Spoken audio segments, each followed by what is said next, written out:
దేశవ్యాప్తంగా సంచలనం సృష్టించినటువంటి ఓబులాపురం మైనింగ్ కేసులో ఈరోజు నాంపల్లి సిబిఐ కోర్టు సంచలనమైనటువంటి తీర్పునిచ్చింది.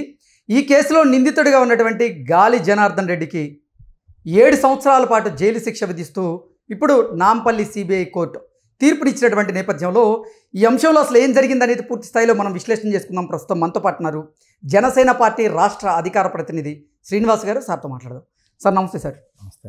దేశవ్యాప్తంగా సంచలనం సృష్టించిన ఓబులాపురం మైనింగ్ కేసులో గాలి జనార్దన్ రెడ్డి గారికి 7 సంవత్సరాల జైలు శిక్ష విధిస్తూ ఇప్పుడు నాంపల్లి సిబిఐ కోర్టు తీర్పునివ్వడం జరిగింది. తుది తీర్పు ఏంటి సార్, దీన్ని ఎలా చూడాలి? కృష్ణ గారు, మీరు అన్న మాటలోనే దేశవ్యాప్తంగా సంచలనం సృష్టించింది అన్నారు కదా. ఇందాకే కేసు తీర్పు బయటకు వచ్చి అయిపోయిన తర్వాత బయటకు వచ్చిన తర్వాత గాలి జనార్దన్ రెడ్డి గారి వారి లాయర్ గారు మాట్లాడుతూ దీంట్లో సబ్జెక్ట్ ఏమీ లేదు, కాకపోతే దీన్ని ఒక సంచలనం చేశారు కేసుని, అందుకనే ఇటువంటి తీర్పులు వస్తున్నాయనే విధంగా మాట్లాడాడు ఆయన. అంటే ఆయన దృష్టిలో చాలా చిన్న విషయం కింద మాట్లాడాడు. సరే, అసలు విషయానికి వస్తే అంటే ఆయన చెప్పిన దాని ప్రకారంగా ఈ కేసులో మ్యాటర్ వీక్, పబ్లిసిటీ పీక్ అంటారా అన్నట్టుగా, అంతే తప్ప ఏమీ లేదు అన్నట్టుగా మాట్లాడుతున్నాడు ఆయన. సరే, వాళ్ళ లాయర్ కాబట్టి అలాగే మాట్లాడతాడు అనుకోండి. నేనేమంటున్నానంటే దాదాపు 16 సంవత్సరాల క్రితం స్టోరీ ఇది. అప్పట్లో రాజశేఖర రెడ్డి గారి ముఖ్యమంత్రిగా ఉన్నప్పుడు ఇచ్చినటువంటి అనుమతులు.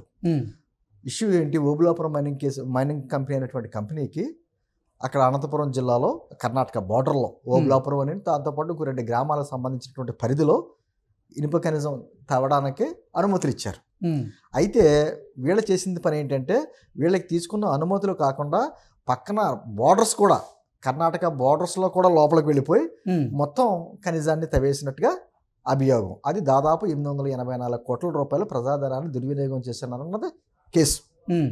ఆ తర్వాత రాజశేఖర రెడ్డి గారి మరణం తర్వాత రాజశేఖర్ గారు ముఖ్యమంత్రిగా ఉన్నప్పుడు సిబిఐగా చెప్పారు, కాంగ్రెస్ గవర్నమెంట్లోనే ఇచ్చారు. ఆ తర్వాత ఛార్జ్ షీట్లు వేయడం అయ్యేది దాదాపు 2013 నుంచి మొదలైంది కేసు. 11 సంవత్సరాలు అయింది. ఇప్పటికి మొన్న ఈ మధ్యకాలంలో వాళ్ళు కూడా సుప్రీంకోర్టుకి, తర్వాత సుప్రీంకోర్టు కూడా ఏదైనా సరే మే 6 కల్లా క్లియర్ చేసేయండి దీన్ని అని చెప్పేసి అని ప్రొలాంగ్ చేయొద్దని చెప్తూ ఈరోజు తీర్పు వచ్చింది. ఈ కేసులో A1గా ఉన్నటువంటి మన A1గా ఉన్నటువంటి బివి శ్రీనివాసరెడ్డి అంటే గాలి జనార్దన్ రెడ్డి గారి బ్రదర్, ఆయన A1. A2 ఏమో గాలి జనార్దన్ రెడ్డి గారు, A3 ఏమో రాజగోపాల్ గారు, A4 ఏమో మైనింగ్ కంపెనీకి ఇచ్చారు, A7 ఏమో అలీ ఖాన్.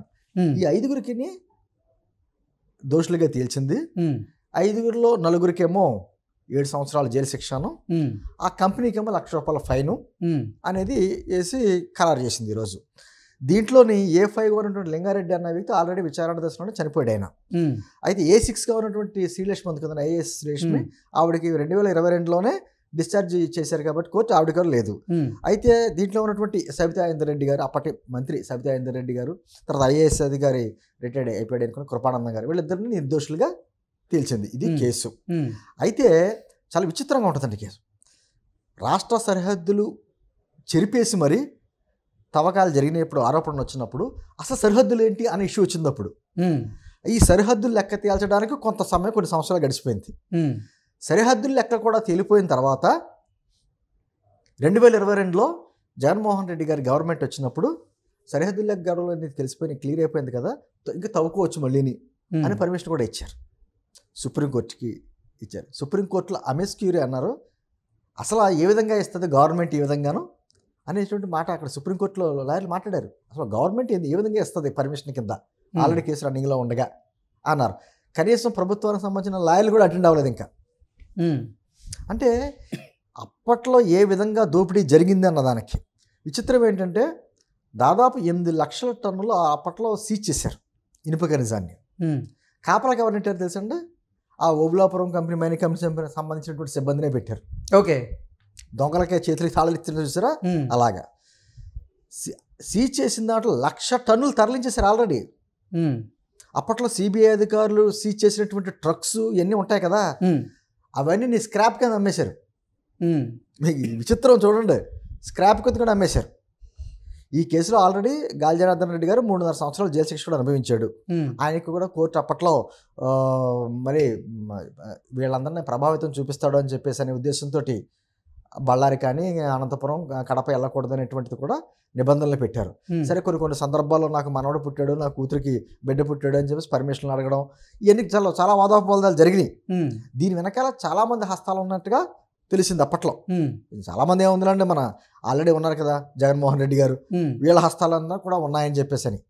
అంటే బ్రాహ్మణి మైనింగ్ కంపెనీ ఉంది కదా, బ్రాహ్మణి మైనింగ్ కంపెనీకి ఈ ఓబులాపురం మైన్స్ కట్టబెట్టేలాగా అక్కడ క్యాప్టివ్ మైన్స్ అనే పదాన్ని చాలా తెలివిగా లేకుండా చేశారు అనేటువంటిది అసలు అపవాదం అప్పట్లో ఐఏఎస్ అధికారి శ్రీలక్ష్మి గారి మీద ఉన్నది.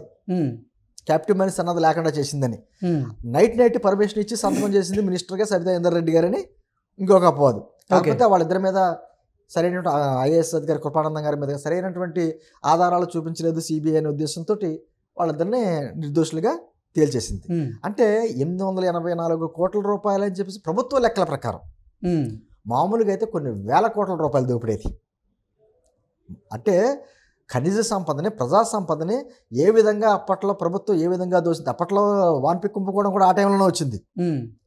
ఇవన్నీ కూడా రాజశేఖర రెడ్డి గారి గవర్నమెంట్లో రాజశేఖర రెడ్డి గారితో ఉన్నటువంటి పరిచయాలని, బంధుత్వాలని ఎన్నో రకాలుగా వాడుకుని ఇంతమంది వాన్పిక్ కుంభకోణం కావచ్చు, ఇది ఓబులాపురం మైన్స్ కావచ్చు, ఏదైనా కావచ్చు, మొత్తం ప్రజా సంపదని ఏ విధంగా దోచేసుకున్నారు అన్నదే పెద్ద ఉదాహరణ ఇది. అది చిన్న కేసుగా వాళ్ళ లాయర్ గారు చెప్తున్నాడు ఈ రోజున. అయితే జగన్మోహన్ రెడ్డి గారు కూడా వాళ్ళ మనుషులు కూడా కొంతమంది అంటారు, అరే మా జగన్మోహన్ రెడ్డి గారు రాజశేఖర రెడ్డి గారు సీఎంగా ఉన్నప్పుడు కనీసం సెక్రటేరియట్లో కూడా అడుగు పెట్టలేదే, ఆయనకి సంబంధం ఏంటి, ఆయన మీద అన్నీ కూడా కక్షదారణ చర్యలతో పెట్టినటువంటి కేసులని అంటారు. మరి దాదాపు 45,000 కోట్లు ఎందుకు జప్తు చేశారంటే సమాధానం చెప్పడం. నేను అంటుంది ఒక సుదీర్ఘమైనటువంటి 13-14 సంవత్సరాలు అయిపోతుంది కదా. అవును, ఇప్పటికైనా ఇది అంటే దీంతో పులి స్టాప్ పడిందా అంటే లేదు, కామాయే. ఎందుకంటే 7 సంవత్సరాలు జైలు శిక్ష విధించింది కాబట్టి ఖచ్చితంగా ఈ రోజుకి వాళ్ళని చర్లపల్లికో లేదా చెంచలగూడగా తీసుకెళ్తారు పోలీసులు.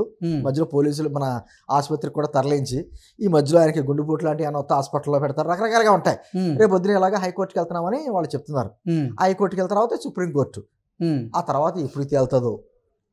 నేనేమనుకున్నానంటే, కాకపోతే ఈ కేసు తదనంతరం అదే సిబిఐ కోర్టు, నాంపల్లి సిబిఐ కోర్టులో ఉన్నటువంటి పెద్ద కేసు ఏదైనా ఉందంటే జగన్మోహన్ రెడ్డి గారి మీద ఉన్నటువంటి ఆర్థిక నేరాల కేసులు. ఆల్రెడీ 12 సంవత్సరాలు బట్టి ఆయన బెయిల్ మీద తిరుగుతున్నాడు. అవును, ప్రజాప్రతినిధి మీద కేసులు సంవత్సరం తేల్చాలని చెప్పి పైనుంచి సుప్రీంకోర్టు కూడా చెప్తాం, మళ్ళీ కేంద్ర ప్రభుత్వం కూడా.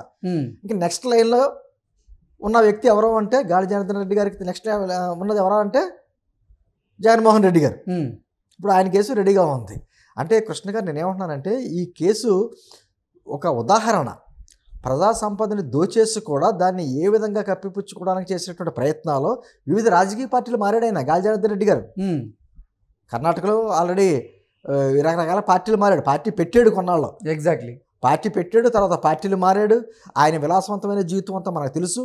బంగారు సింహాసనాలు, సొంత హెలికాప్టర్లు, సొంత ఫ్లైట్లు, విలాసవంతమైన జీవితం అంతా గడిపాడు. ఆయన ఇప్పుడు కోర్టులో ఏమని మాట్లాడుతున్నాడు తెలిసింది. అతను ఇందాక కోర్టుకి హాజరయ్యాడు, నాకు ఆరోగ్యం బాగోలేదు, నేను ఎంతోమంది ప్రజాసేవ చేశాను, నా కింద కొన్ని వేల మంది ఉద్యోగులు పనిచేస్తున్నారు, నేను ఆల్రెడీ 3.5 సంవత్సరాలు జైలు జీవితం కూడా అనుభవించాను, కాబట్టి నా ప్రజాసేవను గుర్తించి నాకు శిక్ష కాలాన్ని తగ్గించమని కూడా కోర్టులో అడిగాడు. కోర్టు ఏం చూడలేదు, 7 సంవత్సరాలు వేసింది అనుకోండి. ఏంటంది, వేల కోట్లు ప్రజాధనాన్ని దోసేసి వీళ్ళకి వీళ్ళు ఇచ్చేటువంటి ఉద్యోగస్తులకి జీతాలు వేయని ప్రజాసేవ ఇప్పుడు గుర్తుకొస్తుందన్నమాట.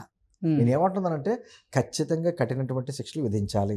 ప్రజాధనం అది, ప్రజా సొమ్ము. ఎందుకంటే అది మైన్స్ అనో లేకపోతే ఇసుకనో లేకపోతే ఇంకోటనే కాదు కదా, ఏదైనా ప్రజాధనం.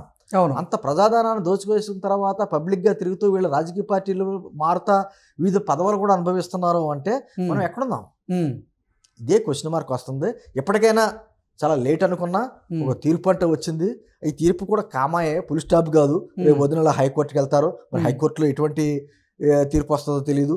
అక్కడ ఏమన్నా కూడా ఇదే తీర్పు వచ్చితే మళ్ళీ సుప్రీంకోర్టుకి గడప దొక్కుతారు. ఆ తర్వాత ఎన్ని సంవత్సరాలకు పూర్తి స్థాయిలో ఫుల్ స్టాప్ పడుతుంది అన్నది దేవుడి కరిక. Okay sir, thank you so much అండి.